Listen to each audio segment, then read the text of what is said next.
Here in the north, jerkbaits are key to success. That's why today we're talking about the Rapala Ripstop.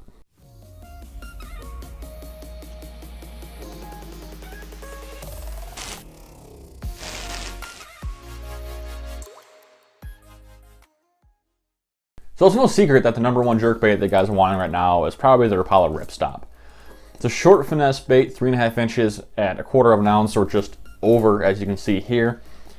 You know, and it's got a really unique feature. It's got that tail, and that tail is what allows it to stop on a dime, right? That's why it's called the Ripstop, right? Rip it and it stops. Genius, right? So the big thing with this, the guys are using it for, is we're throwing it next to docks. We're throwing it next to laydowns, and your twitch, twitch, twitch. You pause it, right? And it stops now. And after it pauses, you can lightly twitch that rod and it'll move hair by hair instead of inch by inch. Now for this technique, because the bait's so light, I'm using a 7-foot medium light rod with a 8-pound setup, right? 8-pound fluorocarbon. Now you can use super line with this with a leader if you feel like. But that being said, these hooks, man, they're really small wire. They're really thin wire. So once you hook a fish, you can't horse it in. Otherwise, you're gonna, break hooks. You're gonna lose fish. I've already replaced one of these hooks, and I made sure to use the same replacement hook. So I wanted to make sure this is as fair as possible. These hooks, they're fairly sharp, they're fairly sticky. They're not bad. They're not great. I mean, you kind of see it's not grabbing me, right? Now, I'm putting quite a bit of pressure on that. So the hooks are, at best. The finishes are really good. I do like the finishes on these baits.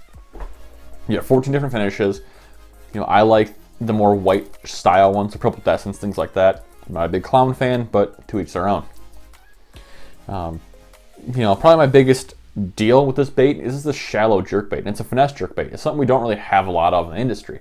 A lot of guys are going big jerkbaits. We're throwing the pointer 110s. We're throwing the shadow wrap shads. We're throwing the shadow wraps. We're throwing a lot of things like that. Well, large baits. So this will fill that void. And I think they're doing a pretty good job with that. If we can see this a little heavier maybe, that might be a little better way to go.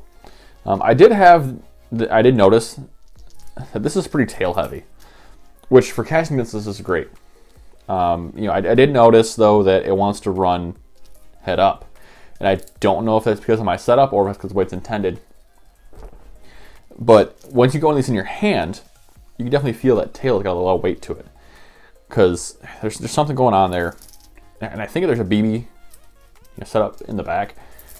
You can feel it in your hand though. Now that being said, I'm not opposed to that because that gives me a lot more options. When I'm on the water, what I did was I put a couple of suspend dots on it, and it really sat pretty much like that. And that gave me a lot more options as far as what I can do with the bait. But to each their own again, so, it is what it is. But I want to know if you guys have had any experience with this bait. I want to know what you guys think about this bait. Overall, I think it's a pretty good bait. Change the hooks out, suspend dots, and you're fine. Anything other than that, it's got good finishes. The depth is fine. It runs good. It runs pretty good. It runs uniquely, which is what we want out of a jerkbait, right? You don't want something that everybody else has, that everybody else can do. And for $9, it's worth it. I mean, it's cheaper than Lucky Craft's Mega Passes, right? So, so there's that. But again, let me know what you guys think in the description down below. What you guys think of this bait, this video. If you guys want to check some out for yourself, there are links in the description down below. I put my favorite go-to colors. As always, guys, have a good one. Please subscribe, and good luck on the water.